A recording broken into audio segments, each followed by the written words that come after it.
Juan capítulo 18, versículo 1. Amén. Leemos en el nombre del Padre, del Hijo y de su Santo Espíritu. Habiendo dicho Jesús estas cosas, salió con sus discípulos al otro lado del torrente de Cedrón, donde había un huerto, en el cual entró con sus discípulos. Y también Judas, el que le entregaba, conocía aquel lugar, porque muchas veces Jesús se había reunido ahí con sus discípulos. Oramos. Señor, en esta mañana doy gracias por la vida, la salud y la libertad de tu pueblo. Doy gracias por el perdón de nuestros pecados, gracias a tu sacrificio en la cruz.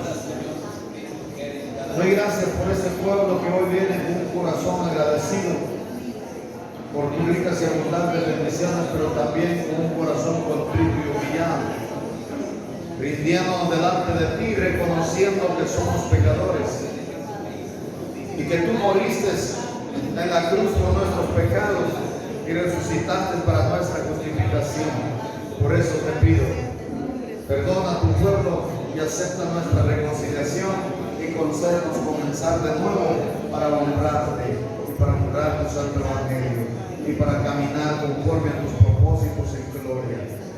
Haga hoy, Señor, misericordia de nosotros, iluminándonos con tu Espíritu Santo y hablándonos a través de su palabra. Que hoy podamos discernir el cuerpo de Cristo y valoremos ese sacrificio en la cruz y seamos agradecidos. Bendiga a todas las personas que puedan oír esta palabra en cualquier tiempo.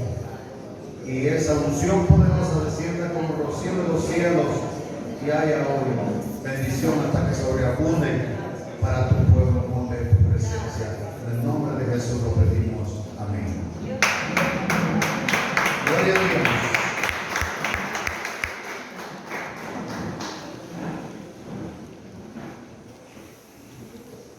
Vamos a hablar sobre la agonía de Jesús. Habiendo dicho Jesús estas cosas, salió con sus discípulos al otro lado del torrente de Cedrón, donde había un huerto. Habiendo hablado Jesús estas cosas, ¿qué cosas? Jesús hace una especie de rendición de cuentas al Padre después de haber culminado con su ministerio de 3 años. Fue y anunció la buena nueva de salvación a los que estaban cerca, que era el pueblo de Israel, y a los que estábamos lejos, a los gentiles. Ahora debe hacer el sacrificio para alcanzarnos a nosotros. Él habló acerca de todo lo que había hecho, del cumplimiento de su propósito y, por supuesto, del plan de salvación. Y entonces Él encomienda en la mano del Señor que guarde a los que le había dado, a sus discípulos y a todos los que habrían de conocer a Dios a través del mensaje que llevarían sus discípulos. Es aquí donde está incluida la gran comisión. Y le dice, porque cuando estaban conmigo yo lo guardaba en tu nombre, pero ahora, verso 13 del capítulo 17 de Juan, pero ahora voy a ti. Y hablo esto en el mundo para que tengan mi gozo cumplido en sí mismos. Yo les he dado tu palabra y el mundo los aborreció, porque no son del mundo como tampoco yo soy del mundo. Habiendo dicho estas cosas, es que se va para ese huerto que está al otro lado del torrente de Cedrón. Él está diciendo que la iglesia que ha nacido a través de los discípulos que llevaban el mensaje de salvación, ahora es aborrecida por el mundo por causa del evangelio, por causa de la palabra de Dios.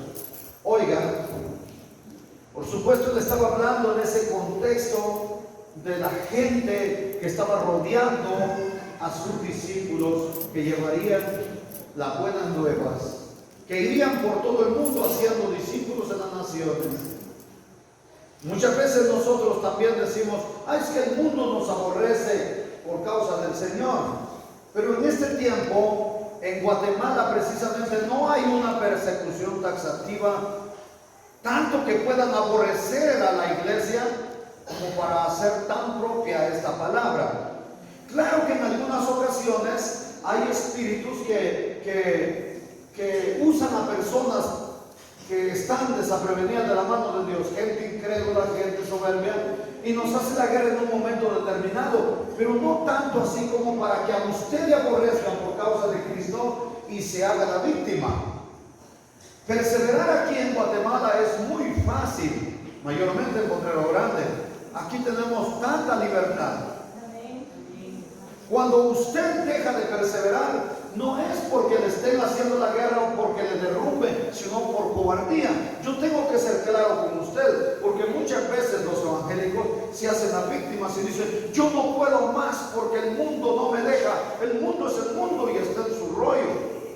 Y usted debe seguir valiente en los caminos del Señor. Es que el mundo no me deja, pero a veces, hermana y hermano, es la cobardía de nosotros. Y es porque nos dejamos derrumbar tan fácilmente, y algunas veces es porque le hacemos caso a la concupiscencia de nuestra carne o a nuestras bajas pasiones.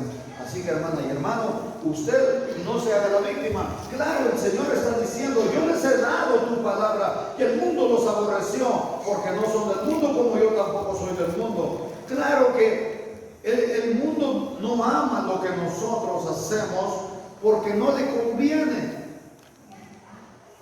Sin embargo, el mundo quiere adorar a Dios y por eso se adhiere a religiones determinadas donde supuestamente puede adorar a Dios y puede hacer todo lo que le place a su carne.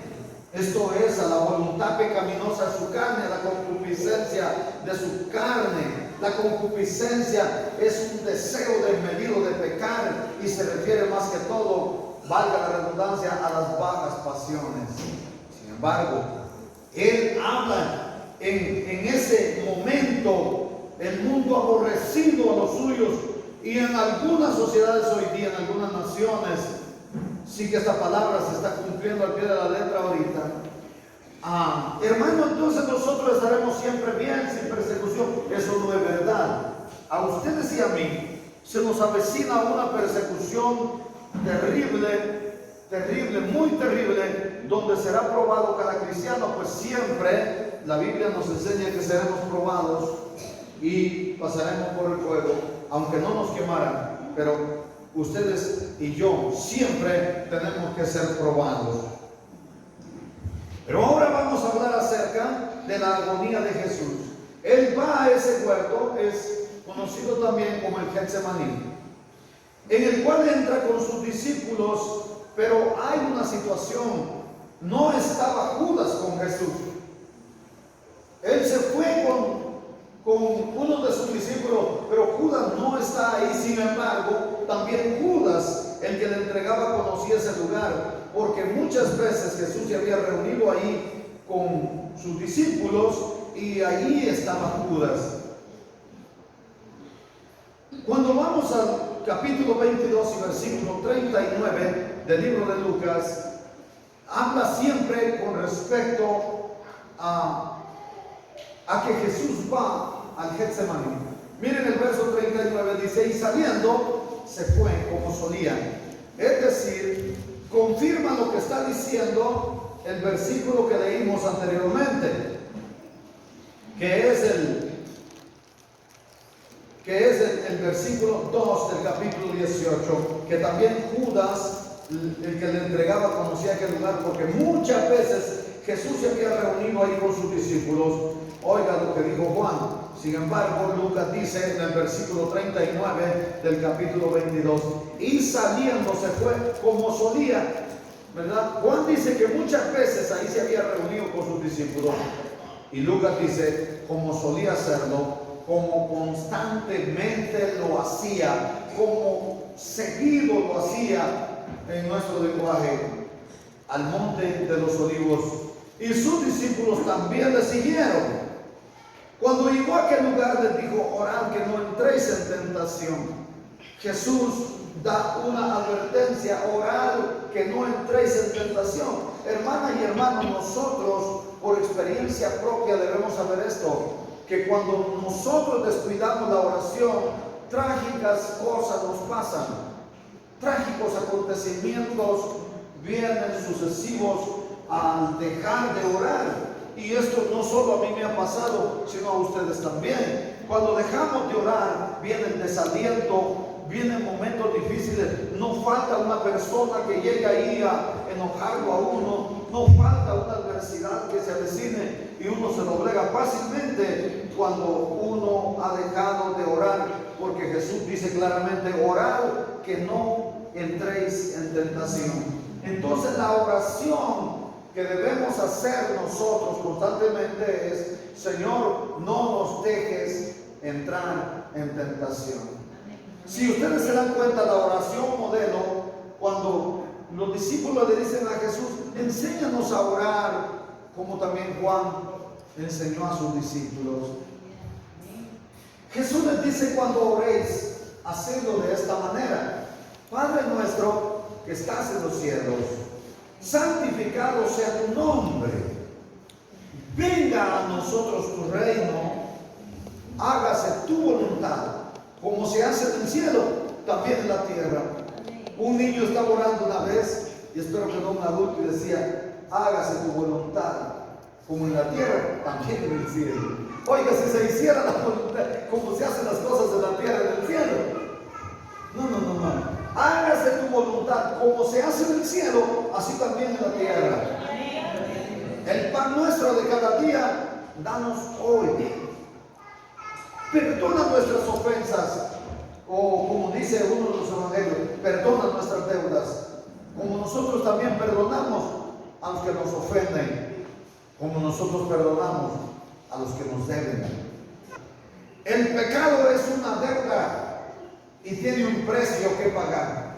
La paga del pecado es muerte. Es muerte. Entonces el Señor dice: perdona nuestras deudas. Está diciendo: perdona nuestros pecados, como nosotros perdonamos a los que cometen pecado contra nosotros.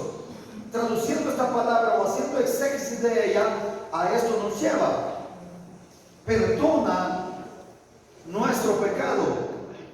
Y recuérdense que Jesús no se estaba incluyendo. Él dijo: cuando oréis, orad de esta manera. Él no está orando, sino está enseñando a orar al hombre pecador. Amén.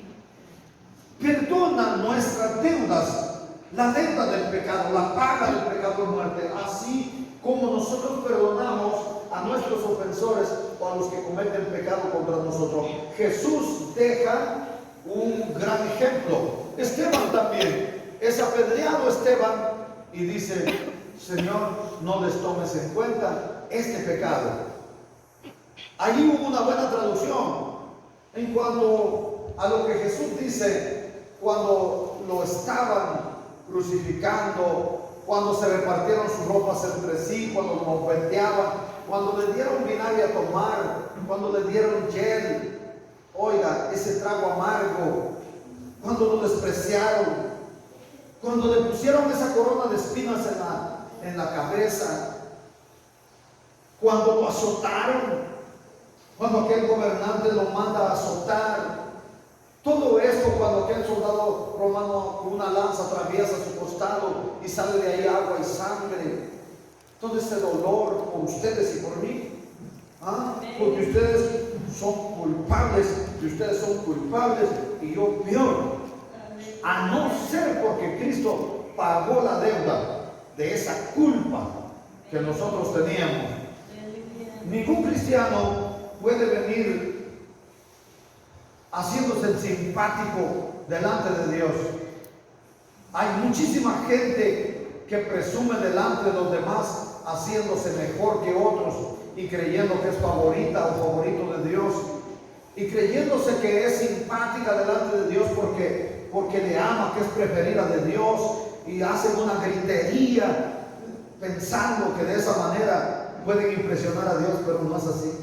El hombre con sus acciones no puede impresionar a Dios, ni siquiera puede mover la voluntad de Dios a actuar de esta o de otra manera, porque nosotros, si no fuera por la gracia de Cristo, si no fuera por el sacrificio de Cristo, Si no fuera porque Él pagó el precio, nosotros somos horripilantes delante de Dios, y se lo puedo probar a la luz de la palabra. Entonces, la Biblia nos empieza a contar de lo que sucede ese día.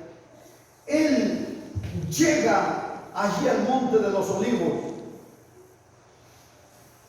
porque iba a ser apresado para luego empezar a ser procesado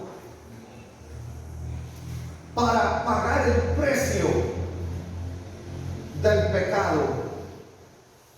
Perdona como nosotros perdonamos a los que nos ofenden. No nos dejes caer en tentación, líbranos del mal. Entonces la oración debe ser: no nos dejes caer en tentación, no nos dejes entrar en tentación. ¿Y por qué a Él le pedimos? Porque es el único que ha podido vencer. El ser humano no ha vencido, nunca ha podido vencer al mal, el ser humano, porque el hombre y la mujer es dado al pecado. Por eso es que la oración debe ser: no entremos en tentación. Hay mucha gente que vive cucando al pecado.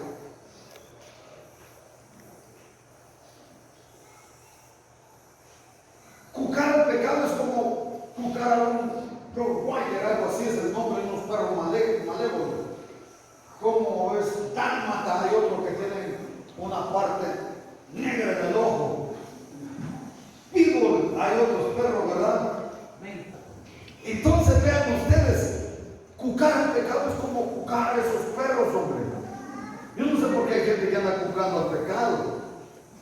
¿Saben qué es cucar? Andar pinchando con un palo a un caballo que patea a ustedes, a un chivo o un cabro que cornea y cosas así. Entonces, al pecado hay que huirle. Orar que no entréis en tentación. Hermana y hermano, Jesús está advirtiendo a sus discípulos y por ende a nosotros. Y todo esto después de instituir la cena del Señor, es que se va Él al jardín. Y aquí hay un encuentro significativo.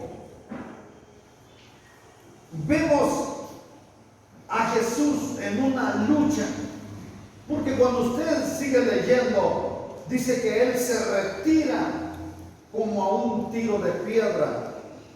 Les deja dicho orar y se retira como a un tiro de piedra. ¿Hasta dónde llega usted una piedra que lanza? Si lo hace con una onda, ahí se refiere a con una onda.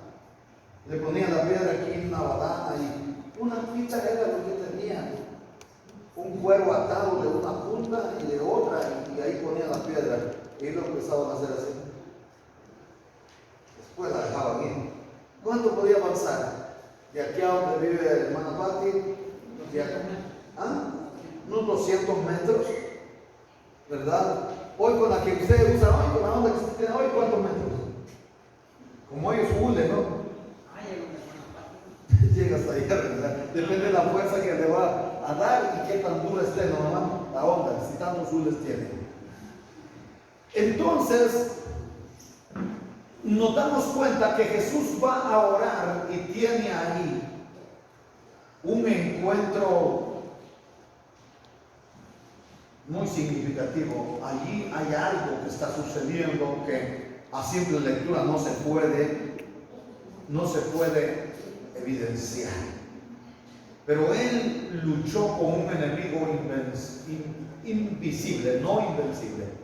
Jesús fue invencible, porque Jesús venció a ese enemigo y conquistó la victoria. Él está ahí, luchando consigo mismo. Pero ahí hay un enemigo que le está visitando. Ustedes se recuerdan cuando Jesús iba a comenzar su ministerio, es llevado al desierto para ser tentado. ¿Por quién? por el enemigo, por el tentador. Y le hace la primera oferta.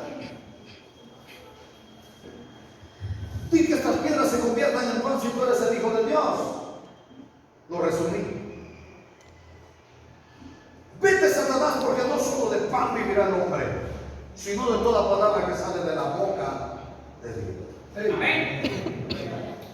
Y después, ¿qué pasa? Le lleva al pináculo del templo. Si eres hijo de Dios, échate abajo, porque escrito está: a sus ángeles mandará cerca de ti para que te sostengan y que tu pie no tropiece en piedra. Aléjate, Satanás, porque escrito está: no tentarás al Señor tu Dios a hacer cosas peligrosas. Queriendo provocar un milagro es tentar a Dios. Amén. O como que usted agarre una pastilla de matazón poco y diga, se la toma. No, porque la Biblia dice: si comieres cosas mortíferas no morirás. Yo me tomo una pastilla de matarrata. Y el Señor no va a permitir, porque si yo como, pruebe y va a ver qué le va a pasar. Y peor, algunas que horchatita hacen usted, licuado de pastilla de matarrata hacen, y se lo toman. Vaya, cuando se toma la pastilla entera, le dan jabón, ¿verdad? Usted le dan agua de la letrina y la hacen vomitar, y entonces ya expulsan la pastilla, pero tiene efectos secundarios. Después se quedan como unos huevos en el estómago usted, y le tienen que andar dando leche para que se regrese del estómago. Hay gente desatornillada, que como dijo usted, pero ¿qué dice el Señor? No tentarás al Señor tu Dios. Así está escrito. Aleluya. Pero después le lleva para mostrarle todos los reinos de este mundo y la gloria de ellos. Y le dice: todo esto te daré si postrado me adorares. Oiga usted, vete, Satanás, porque escrito está: al Señor tu Dios adorarás y solo a Él servirás. Aleluya. Oiga, la victoria de Jesús. ¿Y qué pasó ahí? Satanás, dice, se alejó por un tiempo. Por un tiempo. Y aquí comienza otra vez. Muchas veces se le acercó, porque recuérdense que cuando Jesús decía que iba a ser entregado el Hijo del Hombre en manos de pecadores, ¿qué pasó? ¿Le visitó al enemigo, sí o no? ¿Le visitó Satanás? ¿Y a quién usó para hablarle? ¿Ah? A Pedro usó. Al que dicen los de la religión tradicional que es el Papa primero. A Pedro usó. Y se fue Pedro y le dijo, se lo llevó aparte y empezó a reconvenirlo y le decía: ten misericordia de ti. Esto no puede acontecerte a ti. Apártate de mí, Satanás, me eres tropiezo. Oye, el Señor sabía. Pero ¿saben una cosa? Los hombres, cuando les empiezan a hablar suavecito, la mujer, espero que aquí no hayan eso, cuando les empiezan a hablar suavecito, no entienden que es la voz del enemigo usted.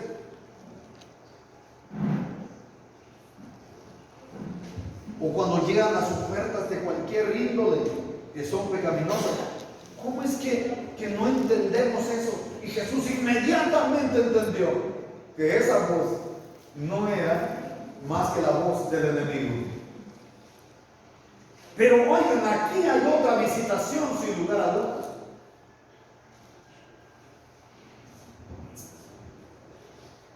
Y él está luchando contra ese enemigo invisible. Pero ¿sabe qué es lo maravilloso? ¿Y cuál es la gloria que usted debe celebrar? Es que el Señor venció a ese enemigo y conquista la victoria. ¿Cuál victoria? La que ganó en la cruz del Calvario, allá donde estaba la cruz, para que muriese. Esa victoria del monte Calvario, esa precisamente fue obtenida en el Getsemaní, ahí donde el Señor luchó y se convenció que no tenía que hacer otra cosa que cumplir la voluntad del Padre.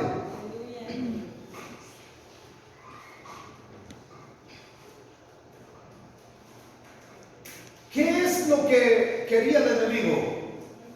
Que Jesús evitara la cruz. Porque según el enemigo, solo la muerte en la cruz era la que podría derrotarlo a él, la muerte de Jesús. Y él se apartó de ellos a distancia como de un tiro de piedra. Y puesto de rodillas oró diciendo: Padre, si quieres pasa de mí esta copa, pero no se haga mi voluntad sino la tuya.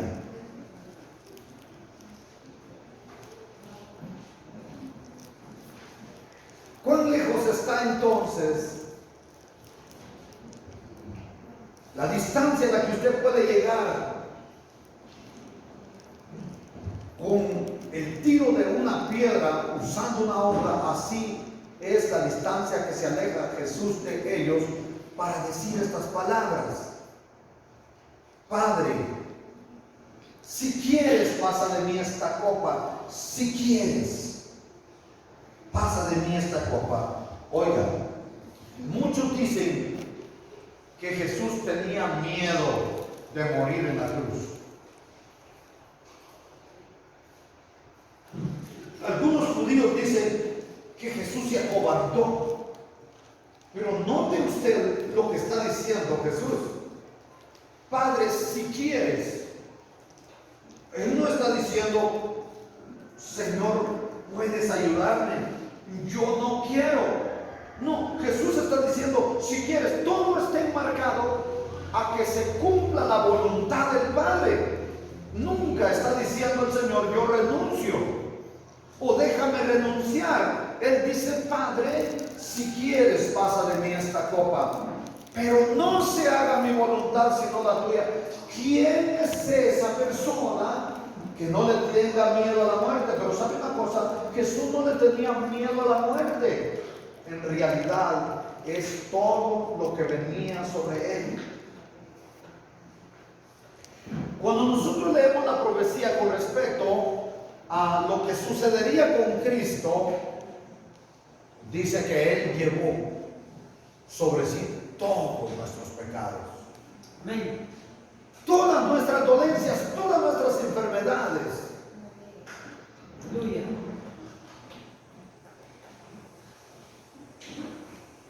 Como si un muerto podrido le fueran a echar en estado de putrefacción, le fuesen a echar encima. ¿A usted le gustaría que echen sobre ustedes un muerto putrefacto? ¿Quiénes han visto, quiénes han mirado un muerto en estado de putrefacción? ¿Usted, hermano? ¿Usted? ¿Quién más ha visto un muerto putrefacto? ¿Nadie más? No, mi hermano Mario, ni me diga, solo recogiendo. Yo estaba, cuando a él lo mandaban, cuando los demás no querían ir, no tenían valor de ir a recoger un muerto así. Allá en la comisaría donde estuvimos juntos, ahí lo mandaban. Y seguido iba, ¿verdad? Oigan ustedes, que yo vi muchos. Nadie quiere estar cerca de eso. Oiga, hermano, pero eso no dice la Biblia bien. Y no dice Isaías, pues, desde el capítulo 1 ustedes lo van a encontrar, donde habla que en el hombre, en Israel, refiriéndose a Israel primeramente, no había cosa sana, sino hinchazón y podrida llaga. Desde la corona de la cabeza a la planta del pie, no hay nada bueno, no hay cosa buena, solo hinchazón y podrida llaga. Oiga, un muerto en estado de putrefacción, cuando no ha estallado, ¿verdad? Que está así bien hinchado, horrible y apestoso. Y cuando usted le trata si lo quiere levantar de un brazo, se le desprende. Mayormente cuando sale del agua viene entero, pero al rato de que uno lo saca y lo pone así, lo sacamos del mar a uno y lo pusimos en el pavimento. En ese momento se miraba así el perito, pero más al rato, conforme el tiempo que le va pegando el aire, se desintegra eso. Es horrible. Entonces, el pecado es así, asqueroso.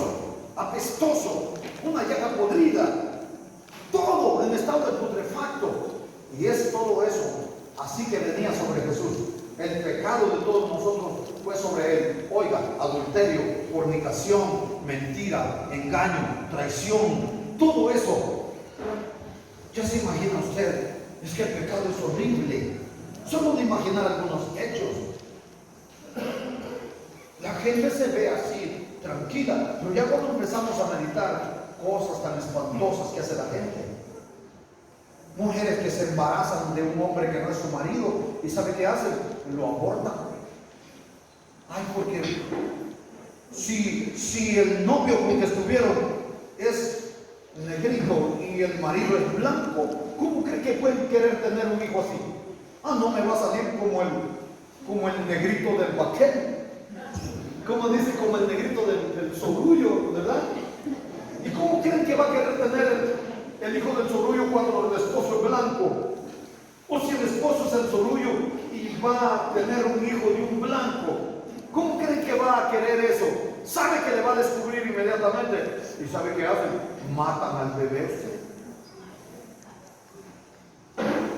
Y hay unas bandidas que lo dejan tirado en los basureros, en las puertas del Matiliguate. Dejaron unos una vez, allá hay una especie como de puente, como pusieron unos como tubo, allí fueron a dejar un bebé.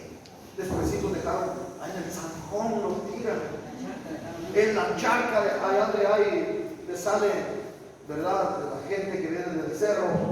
Ahí lo dejaron otro, ¿dónde dejaron otro? Oigan, ahí lo dejan en cualquier parte, en el río, detrás de la casa. Lo tiran vivo muchas veces para que se lo coman las hormigas. Oye, y todo ese pecado venía sobre Jesús. ¿Cómo creen que nos iba a angustiar él siendo tan santo? Oiga, todo el deseo pecaminoso, todo el adulterio, la fornicación. Y me refiero que el adulterio es tan grande. ¿No creen ustedes que solo se refiere a que un hombre tenga una relación ilegítima con una mujer o una mujer tenga una relación ilegítima con un hombre? No solo a eso se refiere el adulterio. El adulterio es más que eso. Se puede adulterar todo. Y todo ese pecado venía sobre Jesús. ¿Cómo creen que no iba a estar el angustiado? ¿Cómo creen que él no iba a preguntarle al Padre, si quieres puedes pasar por de mí esta copa? ¿Cuál copa? ¿A qué se refería? ¿A la cruz? Ay, hermano, no quería la cruz. ¿Y quién quería la cruz? ¿Acaso no era una muerte de maldición?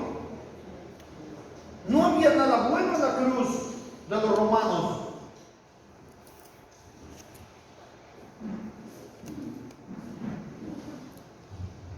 Oró para que fuese apartada de él. Y por eso es absurdo cuando hay tantas discusiones con respecto a esto. Tenía miedo de morir. ¿Quién dice eso? La Biblia no está diciendo eso. Es porque no había ningún mérito en la cruz romana. Pero ¿sabe una cosa? Lo importante es que en el que iba a morir había mérito como para cambiar la maldición de la muerte de la cruz en bendición y salvación. Todo lo que Jesús tocaba lo convertía en bendición. O quien tocaba, oiga, lo convertía en salud. Hoy nosotros venimos a los pies de Cristo y nos volvemos al polvo a donde está nuestra justificación. Y hay paz. Aquella mujer que tocó el borde del manto de Jesús y tenía cuántos años de estar con flujo de sangre, 12 años, y había sufrido tanto. ¿De quién? De los médicos. Le habían quitado todo su dinero, ya no tenía nada, la dejaron en bancarrota. Y dijo, si tan solo tocaré, oiga, el bordado, el borde de esta manta es esto. Si tan solo tocaré la orilla o el borde o el bordado de su manto, yo seré sana de este azote. Y sabe una cosa, ella se acerca y toca y es sanada. Oiga, todo lo que tocaba Jesús o lo que estaba cerca de él o a su paso iba convirtiéndolo en salud, en liberación, en sanidad, en santo. Amén. Oiga, él claro que estaba diciendo, si quieres pasa de mí esta copa. Pero el mérito estaba en Jesús. Así que, hermana y hermano, si en este tiempo hubiese venido Cristo, si lo hubieran sentenciado a la horca o a la silla eléctrica, cualquier instrumento que hubieran usado para quitarle la vida a Jesús, no importaba, tendría el mismo significado, porque es la muerte de Jesús la que vencería a la muerte, porque Él resucitaría. Y si Cristo hubiera muerto ahí en el Getsemaní, igual, hermana y hermano, allí hubiera, si no lo hubieran llevado al lugar de la calavera, sino que allí en el Getsemaní lo hubieran crucificado, ahí el mismo efecto hubiera tenido su muerte. Él murió por nuestros pecados y resucitó para nuestra justificación. Así que la copa a la que se refería era la cruz misma, ¿verdad? Y no estamos hablando del sufrimiento de Cristo. La copa consistía en que Él sería hecho pecado por nosotros. Oigan ustedes, hecho pecado. Así dice Pablo. El justo por los injustos, ¿verdad? A Él Dios lo hizo pecado por nosotros, para nuestra justificación. O sea que Dios lo vería como el pecado mismo. Ustedes se recuerdan en la cruz, cuando Jesús le dice: Padre, ¿por qué me has desamparado? ¿Ustedes han leído esta parte de la Biblia? Jesús hace ese interrogante al Padre: ¿por qué me has desamparado? Oiga, en el momento en que viene toda esta podredumbre de pecado sobre Jesús, cuando viene todo el pecado, toda la maldad de nosotros sobre Él, el Padre lo desconoció en un momento determinado, escondió su rostro de Él, y Jesús cayó solo con todo ese pecado encima, porque Dios Padre lo ve como algo repugnante. Lo desamparó porque dice que Dios lo hizo pecado, es decir, lo vería Dios a Él mismo como el pecado.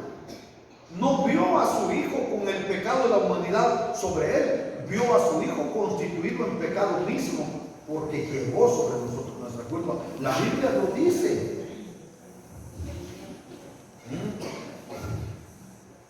Lo convirtió en algo repugnante, en algo repulsivo.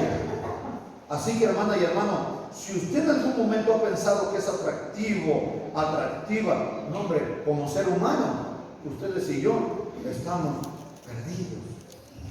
Por eso es que dice Jesús: nadie puede llegar al Padre si no es por mí. No es que sin Cristo usted, oiga, el Padre ni lo voltea a ver usted, ni la voltea a ver. No, nosotros somos culpables. Y ese es el problema de hoy día, que a la gente se le vive diciendo al pecador: oiga, Cristo te ama, Cristo te ama. Hasta grande se siente el pecador cuando uno le anda diciendo que Cristo te ama, y piensa: ay, sí, Cristo me ama. Piensa que porque es simpático.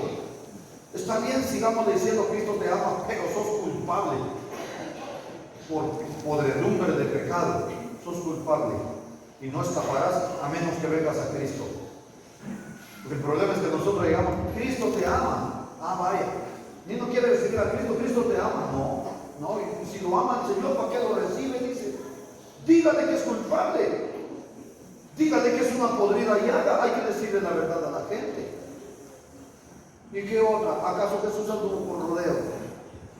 Es que la gente, al no ver su condición, hasta se ensancha ustedes. Pero en realidad tenemos que saber esto. Y se le apareció un ángel del cielo para fortalecerle. Aquí vemos el ministerio de los ángeles en el ministerio de Jesús. Voy a volver a la tentación del desierto. ¿Cómo estoy el tiempo? Me queda todavía 15 minutos, pero voy a hacer uso como de unos 5 más o 10 minutos. cuando Jesús tuvo hambre en el desierto y pasó las 3 tentaciones y venció al maligno y se fue, ¿qué sucedió? ¿Se recuerdan? Como él tuvo hambre, ¿no? Entonces ángeles vinieron y le servían, ¿no? En el desierto. Pero miren aquí, un ángel llega y le fortalece. Aquí el ministerio de los ángeles otra vez. Y le fortaleció. El 44, y estando en agonía, oraba más intensamente. Estando en agonía. ¿Ustedes han visto alguna persona en agonía? Yo he visto muchas personas en agonía. Es muy triste. Pero les voy a hacer otra pregunta. ¿Ustedes han estado en agonía alguna vez? Bien, pero tal vez no se dieron cuenta. ¿En agonía espiritual han estado ustedes? Hermanas y hermanos, ustedes en la noche cuando se levantan a orar no han luchado. Hay veces, hermanas y hermanos, que llegan voces negativas y usted está luchando con la carne, con el enemigo, con la tentación, con la prueba. Tal vez usted no se ha dado cuenta de eso, pero llegan momentos de agonía donde el mismo enemigo lucha literalmente con uno. Pero imagínense Jesús cómo no iba a tener agonía si estaba luchando con todo ese pecado de ustedes que cometieron antes de venir a los pies de Cristo, ¿verdad? Porque ustedes eran muy pecadoras, ¿verdad? Y ustedes, sí, muy pecadores. Y yo, peor. Y algunos todavía me miran así como con carita de yo no fui. Pues usted fue. Usted fue. Pero ¿sabe una cosa? Tan bonito que es decir que fuimos o que hicimos, pero ya no somos lo que éramos. Hay una alabanza tan maravillosa que me gusta y dice, yo la escuché con Katy Mazariego, pero como ella viene cantando alabanzas que no son propias, ¿verdad? Tú no puedo decir que es de ella. Pero dice, aunque aún no soy lo que he de ser, sigo adelante. Y esto tiene su descanso bíblico cuando Juan dice, ahora somos hijos de Dios, pero no somos lo que hemos de ser. Porque aquel día seremos a Él semejantes, porque le veremos cara a cara. Amén. Entonces, hermana y hermano, él estaba en agonía y oraba más intensamente. ¿Sabe cuál es el problema? Que cuando nosotros estamos en agonía, dejamos de orar. Hay veces cuando los problemas son tan intensos y cuando la persecución es tan violenta y se intensifica esa persecución, ay, oiga, no puedo, dice, mira, marcha atrás, oiga, si es tan difícil estar en los pies de Cristo, ¿cómo no lo estará esperando ahí atrás? Oiga, imaginen ustedes el mundo como si ustedes estuvieran encerradas en esta casa, por ejemplo, encerrados, y allá fueron unos perros rabiosos rascando la puerta. Y usted aquí adentro con un miedo, ay, esos perros van a botar la puerta y me van a venir a montar, aquí hasta con todo el pelo, hasta con todo orejas se lo van a comer, con todo el ropa. Pero dice usted, no, es tanta esta angustia que siento por esos perros que están unos allá de aquí a puerta, otros rascan la ventana, otros allá por todo y por todos lados. No, yo ya no aguanto. No, yo ya no aguanto, mejor salgo. ¿Para qué? Para que se lo harten.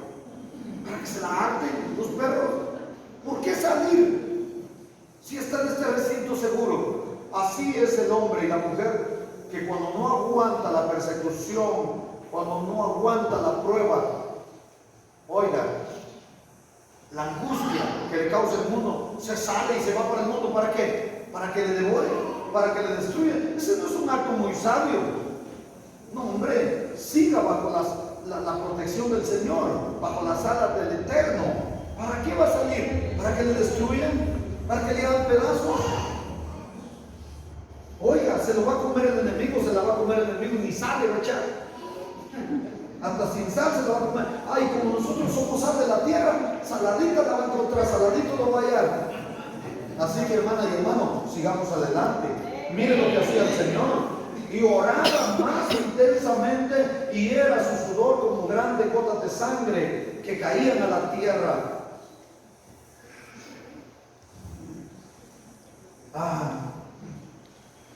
Solo él, Lucas, era médico, y él podía contarnos esta historia entendiéndola a ciencia cierta. El Señor experimentó una reacción física tremenda a causa de esa agonía que sentía por un conflicto que estaban enfrentando por culpa de ustedes y por culpa mía.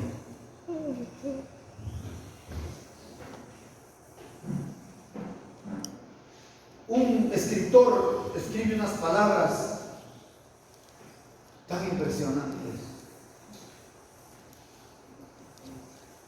Dice: absolutamente ninguno de los que han sido redimidos supo jamás cuán profundas fueron las aguas o cuán oscura la noche por la que el Señor pasó antes de encontrar a sus ovejas que habían sido extraviadas. Como dijo, que Él es el buen pastor.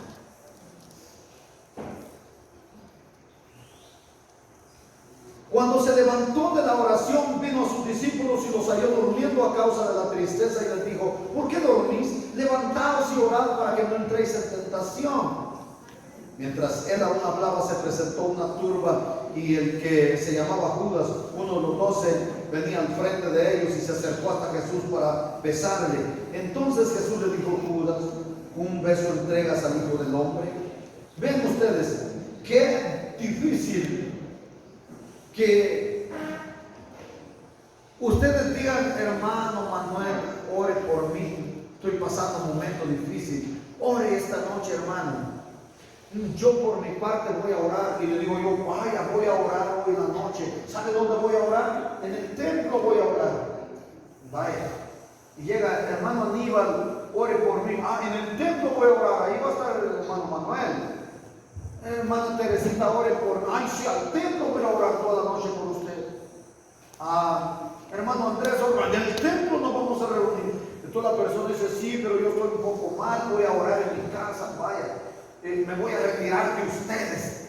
De aquí anda la hermana Pati, me voy a retirar a orar. Y ustedes: sí, vamos a orar para no entrar en tentación y para que el Señor lo ayude a usted. Y se van confiada la persona a orar por allá. Y después dice: no, yo voy a ir a ver cómo están orando mis hermanos por mí.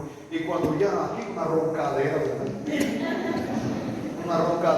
o comiendo golosinas, ¿verdad? O cosas así, cosas que no debe comer uno, o tomando Coca-Cola, cosas que no debe tomar uno, ¿no? Y ahí qué decepción para usted, ¿no? Esperanzada. Yo sé que el Señor va a ayudar, porque el hermano Aníbal, el hermano Manuel están orando por mí allá. Y cuando usted llega, dormidos todos aquí, una roncadera o una comedera. Eso le pasó a Jesús. Llegó y ellos todos estaban durmiendo. Y digo: ¿por qué no han orado? Y todavía, hermana y hermanos, de pronto se presenta la turba, y allí va incluido Judas, y todavía va hipócritamente saludando. Ustedes saben que allá el ósculo santo es un beso en la mejilla, ¿verdad? Y le entrega. Entonces, hermana y hermano, quiero concluir aquí. Es doloroso que alguien traicione a una persona, pero mucho más doloroso es que le traicione a alguien muy cercano, y mucho más doloroso a alguien que ha recibido tanto beneficio de aquella persona que es traicionada. Eso fue lo que sucedió con Judas. Tanto así que Dios sabía que Judas sacaba dinero de la bolsa y aún lo dejaba ahí del tesorero. Y lo dejaba ahí. Dios sabía que el corazón de Judas no era tan correcto ni tan sincero. Sin embargo, lo mandaba con los discípulos cuando iban de 2 en 2 y comía con ellos. Dios es incluyente. Por eso es que aquí en la Santa Cena, a usted, hermana y hermano, se le dice: todos los que están aptos, pueden pasar. Y usted sabe si está apta o no. Hay la conciencia de Judas. Llegaba y comía con el maestro, aunque no era digno. Ustedes tienen esa responsabilidad también. La iglesia es igual, es incluyente. Usted ya es miembro de propiedad y bautizado, está apto legalmente según las reglas de la iglesia. Pero su conciencia, ahí usted, ¿cómo anda? ¿No? Usted responde delante de Dios.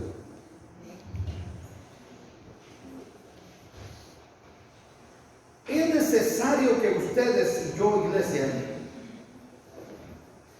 meditemos en todo lo que padeció Cristo por nosotros. Y es necesario que sepamos que hoy vamos a participar de la mesa del Señor. Estoy concluyendo. Y que es símbolo de la sangre de Cristo, el contenido de la copa, y el pan símbolo del cuerpo de Cristo. Por eso es que dice que usted debe hacer conciencia y autoevaluarse, porque quien come o bebe indignamente, juicio come o bebe para sí. ¿Por qué razón? Porque no puede usted pisotear la sangre del Hijo de Dios. Porque dice que si los que transgredieron la ley de Moisés en su tiempo, en presencia de 2 o de 3 testigos, debían morir irremisiblemente, ¿cuánto más crees que merece el que pisoteare la sangre del unigénito Hijo de Dios? Entonces usted no puede jugar con este sacramento. Debe hacer acto de conciencia. Así es como se discierne el cuerpo de Cristo. Al Señor le costó mucho dolor, sufrimiento, y aún ustedes saben todo el pecado que vino sobre Él. Él pagó muy caro para que ustedes hoy sean parte de su cuerpo. Y para que usted hoy esté instituyendo la mesa del Señor, participando de la mesa del Señor dignamente, tiene que saber que eso tiene una responsabilidad y una consecuencia. Hermano y hermano, he llegado al final de la enseñanza del día de hoy. No sé si tienen alguna pregunta.